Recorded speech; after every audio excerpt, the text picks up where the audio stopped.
وَمِمَّا رَزَقْنَاهُمْ يُنْفِقُونَ، اس کے ذیل میں امام محمد باقر علیہ السلام فرماتے ہیں کہ اس کے ایک معنی یہ ہیں کہ جو علم اللہ نے انہیں دیا ہے وہ اس علم کو پھیلاتے ہیں، دوسروں تک پہنچاتے ہیں، اپنے علم سے دوسروں کو فائدہ پہنچاتے ہیں۔ اور جو ہماری عبادات ہیں وہ ہماری روح کا اصل میں رزق ہیں۔ دو مثالیں دوں گا۔ اگر کوئی بندہ حج کرنا چاہتا ہو لیکن اس کے پاس حج پر جانے کے اسباب نہ ہوں، وسائل نہ ہوں، تو اس کے لیے دعا جو بتائی گئی ہے احادیث میں، اس دعا پہ ذرا غور فرمائیں۔ اللہم ارزقنی حج بیتک الحرام، یا اللہ مجھے رزق عطا فرما۔ کیا رزق عطا فرما؟ حج بیتک الحرام، اپنے حرمت والے گھر کا حج، یعنی بیت اللہ کے حج کو، حج بیت اللہ کو میرا رزق قرار دے دے۔ یا اسی طرح سے ایک اور دعا ہے، اللہم ارزقنی شفاعت الحسین، یا اللہ مجھے رزق عطا فرما۔ کیا رزق عطا فرما؟ امام حسین علیہ السلام کی شفاعت۔ اس دعا میں امام حسین علیہ السلام کی شفاعت کو رزق کہا گیا ہے۔ سورہ واقعہ میں اللہ تعالیٰ نے مشرکین مکہ کو خطاب کرتے ہوئے ایک بات کہی ہے، اتجعلون رزقکم انکم تکذبون، کیا تم اس چیز کو اپنا رزق بنا رہے ہو کہ تم حق کو جھٹلاتے ہو؟ یعنی اللہ کہہ رہے کہ یہ جو تم حق کو جھٹلانے کا سلسلہ شروع کیا ہے، گویا تم نے اسے اپنا رزق بنا لیا ہے کہ اس کے بغیر تمہارا گزارا ہی نہیں ہوتا، اس کے بغیر تم چل ہی نہیں سکتے۔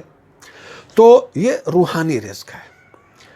اب اگر ایک شخص فرض کریں صبح اٹھتا ہے، 2 رکعت اپنی نماز فجر پڑھتا ہے، اس کا مطلب اس نے اپنی روح کو روحانی رزق فراہم کر دیا۔ اس کے بعد قرآن شریف کی تلاوت کرتا ہے تو اس نے اس تلاوت قرآن کو اپنی روح کا رزق بنا لیا، یہ اس کی روح کا رزق اسے مل گیا۔ لیکن اگر کوئی شخص فجر کی نماز نہیں پڑھتا اور سویا رہتا ہے تو اس نے غفلت کی اس نیند کو اپنا روحانی رزق بنا لیا ہے۔ ایک آدمی ہمیشہ سچ بولتا ہے، نیکی کے راستے پہ چلتا ہے، تو یہ سچ بولنا، ایمانداری سے کام لینا، نیکی کے راستے پہ چلنا، یہ اس کی روح کا رزق ہے۔ اس کے برعکس ایک آدمی جھوٹ بولتا ہے، بے ایمانی کرتا ہے، 2 نمبری کرتا ہے، زندگی میں غلط راستے پر چلتا ہے، غلط کام کرتا ہے، تو یہ جھوٹ، یہ بے ایمانی، یہ 2 نمبری، یہ سارے غلط کام، یہ اس کی روح کا رزق بن جاتے ہیں۔ تو یہ رزق کی 3 قسمیں، جسم کا رزق، عقل کا رزق اور روح کا رزق۔ ان تینوں رزق میں، رزق کی ان تینوں اقسام میں ایک فرق بھی ہے۔ جسم کے رزق میں ممکن ہے آپ جتنی محنت کریں آپ کو اس سے بہت کم ملے۔ ہمارے معاشرے میں ہوتا ہے، آپ کسی جگہ کام کر رہے ہیں، بہت محنت کر رہے ہیں، بہت مشقت کر رہے ہیں، دل و جان سے کام کر رہے ہیں، جان فشانی سے کام کر رہے ہیں، لیکن جتنی تنخواہ آپ کو ملنی چاہیے، جتنی اجرت آپ کو ملنی چاہیے، اتنی اجرت آپ کو نہیں ملتی، آپ کو آپ کے حق سے کم ملتا ہے۔ ہوتا ہے معاشرے میں، بہت ہوتا ہے، خاص طور ہمارے معاشرے میں تو ایسا بہت ہوتا ہے کہ لوگوں کو ان کی محنت کا پورا حق نہیں ملتا۔ لیکن جو عقلی رزق ہے اور جو روحانی رزق ہے اس میں یہ معاملہ نہیں ہے۔ آپ جتنا چاہیں عقلی رزق حاصل کریں، مطالعہ کریں، تعلیم حاصل کریں، آپ جتنی محنت کریں گے، جتنی کوشش کریں گے، اتنا ہی آپ کو عقلی رزق ملتا چلا جائے گا، اس میں کوئی آپ کا حق نہیں مار سکتا۔ اسی طرح سے روحانی رزق، آپ فرض نمازیں پڑھتے ہیں اور فرض نمازوں کے بعد آپ نوافل بھی پڑھتے ہیں، آپ تہجد بھی پڑھتے ہیں، آپ قرآن شریف کا آدھا ایسا روزانہ پڑھیں، قرآن شریف کا 1 سپارہ روزانہ پڑھیں، قرآن شریف کے 2 سپارے روزانہ پڑھیں، جتنا آپ پڑھیں یہ آپ کے اوپر ہے۔ آپ جتنی محنت کریں گے، جتنی کوشش کریں گے، اتنا آپ کو ملتا چلا جائے گا۔ تو عقلی رزق اور روحانی رزق میں یہ ایک امتیازی خصوصیت ہے کہ کم نہیں ہوتا، آپ جتنی محنت کریں گے آپ کو ملتا ہے، جبکہ جسمانی رزق میں ایسا نہیں ہے۔ اب آتے ہیں حصول رزق کے اس وظیفے کی طرف جس کا ہم نے ابتدا میں ذکر کیا ہے، جس کے بارے میں بنیادی طور پر یہ ویڈیو بنائی جا رہی ہے۔ فجر کی نماز کے بعد اول و آخر 11 دفعہ درود پاک پڑھ کر یہ ذکر 313 دفعہ پڑھنا ہے۔ لا الہ الا اللہ خیر الرازقین، لا الہ الا اللہ خیر الرازقین 313 دفعہ یہ پڑھنا ہے فجر کی نماز کے بعد، اور اس سے پہلے بھی 11 دفعہ درود شریف پڑھنا ہے، اس کے بعد بھی آخر پہ بھی 11 دفعہ درود شریف پڑھنا ہے۔ اب تھوڑی سی تشریح اس وظیفے کی سن لیں۔ اس وظیفے کے 2 حصے ہیں، لا الہ الا اللہ خیر الرازقین۔ انسان کی زبان سے جتنی بھی باتیں نکلتی ہیں، جتنے بھی کلمات نکلتے ہیں، جتنا بھی کلام انسان کی زبان سے نکلتا ہے، اللہ کو جو سب سے زیادہ پسندیدہ بات لگتی ہے انسان کی زبان سے نکلنے والی، وہ ہے لا الہ الا اللہ۔ اور خیر الرازقین یہ اللہ تعالیٰ کے ناموں میں سے ایک نام ہے۔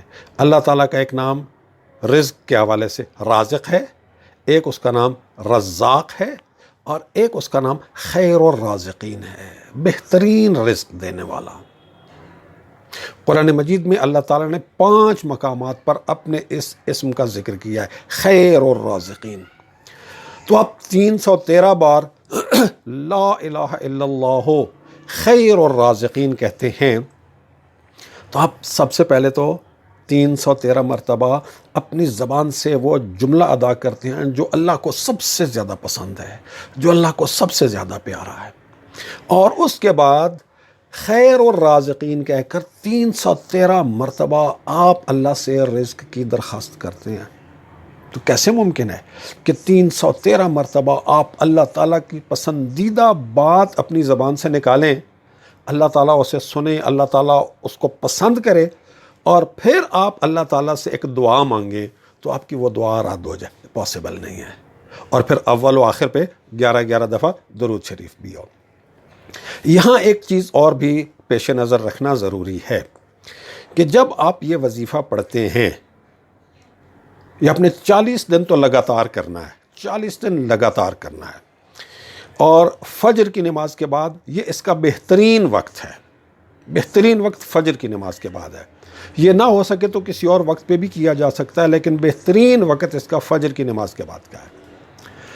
جب آپ لا الہ الا اللہ خیر الرازقین کہتے ہیں 313 مرتبہ فجر کے بعد، یعنی اپنے دن کے آغاز میں، تو گویا آپ 313 مرتبہ اللہ سے یہ عہد کر رہے ہیں، اللہ سے یہ وعدہ کر رہے ہیں، اللہ سے یہ کمٹمنٹ کر رہے ہیں کہ یا اللہ تیرے سوا میرا کوئی معبود نہیں ہے، تیرے سوا میرا کوئی مالک نہیں ہے، تیرا سوا میں کسی کا پابند نہیں ہوں، میں تیرے حکم کا پابند ہوں، اور تو ہی میرا مالک ہے، تو ہی میرا خالق ہے، تو ہی میرا معبود ہے، اور میں نے اپنی زندگی کے تمام اعمال تیرے حکم کے مطابق انجام دینے ہیں۔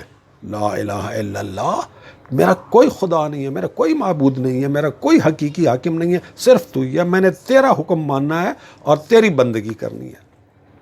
تو 313 بار جب صبح کے وقت آپ لا الہ الا اللہ کہیں ہر روز، تو پھر آپ کا دل اور آپ کا ایمان اللہ کی توفیق سے سارا دن آپ کو اللہ کی اطاعت کے راستے پر ثابت قدم رکھے گا۔ پھر آپ بولیں گے تو لا الہ الا اللہ کے مطابق بولیں گے، پھر آپ لوگوں کے ساتھ ڈیلنگ کریں گے تو لا الہ الا اللہ کے مطابق کریں گے، اس میں کوئی 2 نمبری نہیں کریں گے، اس میں کوئی خیانت نہیں کریں گے، اس میں کوئی بے ایمانی نہیں کریں گے۔ آپ خوشی میں ہوں، آپ غم میں ہوں، آپ آسانی میں ہوں، آپ تنگی میں ہوں، آپ مشکل میں ہوں، آپ بحران میں ہوں، آپ سہولت میں ہوں، ہر قسم کے حالات میں آپ اپنے تمام اعمال کو اور اپنی تمام زندگی کو رکھیں گے لا الہ الا اللہ کے دائرے کے اندر۔ اور جب آپ لا الہ الا اللہ کے دائرے کے اندر اپنی زندگی کو رکھیں گے تو پھر کیا ہوگا؟ آپ حصول رزق کے لیے بھی کوئی 2 نمبری نہیں کریں گے، آپ کوئی بے ایمانی نہیں کریں گے، آپ کوئی رشوت نہیں لیں گے، آپ کوئی اور غلط کام نہیں کریں گے اپنے رزق میں وسعت کے لیے۔ جب آپ لا الہ الا اللہ کہہ کر 313 مرتبہ اللہ کو خیر اور رازقین کہہ کر اس سے رزق طلب کرتے ہیں اور پھر اپنی اس کمٹمنٹ پر قائم رہتے ہیں. یہ جو 313 مرتبہ آپ نے اللہ سے کمٹمنٹ کیا ہے صبح کے وقت، اور پھر آپ اس کے اوپر قائم رہتے ہیں، اس وعدے پہ قائم رہتے ہیں اور اللہ سے رزق کی دعا مانگتے ہیں، تو پھر اللہ تعالیٰ کا بھی یہ وعدہ ہے، اللہ تعالیٰ کا یہ اپنے اوپر اس نے فرض کیا ہوا ہے، اوفو بعہدی اوف بعہدکم، تم میرے ساتھ کیا ہوا وعدہ پورا کرو، میں اپنا وعدہ جو میں نے تمہارے ساتھ کیا میں پورا کروں گا تمہاری دعاؤں کو قبول کرنے کا. تو ہم لا الہ الا اللہ خیر الرازقین اس وظیفے کے اس مفہوم کو سمجھ جائیں، اس کے مطلب کو سمجھ جائیں اور اپنی زندگی کو اس کے ساتھ ہم آہنگ کر لیں، اور پھر دیکھیں کہ ہماری زندگی کے اندر جسمانی رزق کی بھی کبھی کمی نہیں ہوگی، فراوانی ہوگی. عقلی رزق بھی اللہ تعالیٰ ہمیں بہت فراوانی کے ساتھ عطا فرمائے گا، اور روحانی رزق میں بھی فراوانی ہی فراوانی ہوگی. اللہ تعالیٰ ہم سب کو لا الہ الا اللہ کے دائرے میں اپنی زندگیوں کو محدود کرنے کی توفیق عطا فرمائے، اور اللہ تعالیٰ ہم سب کو جسمانی، عقلی اور روحانی رزق کی فراوانی عطا فرمائے. التماس دعا. والسلام علیکم ورحمۃ اللہ وبرکاتہ.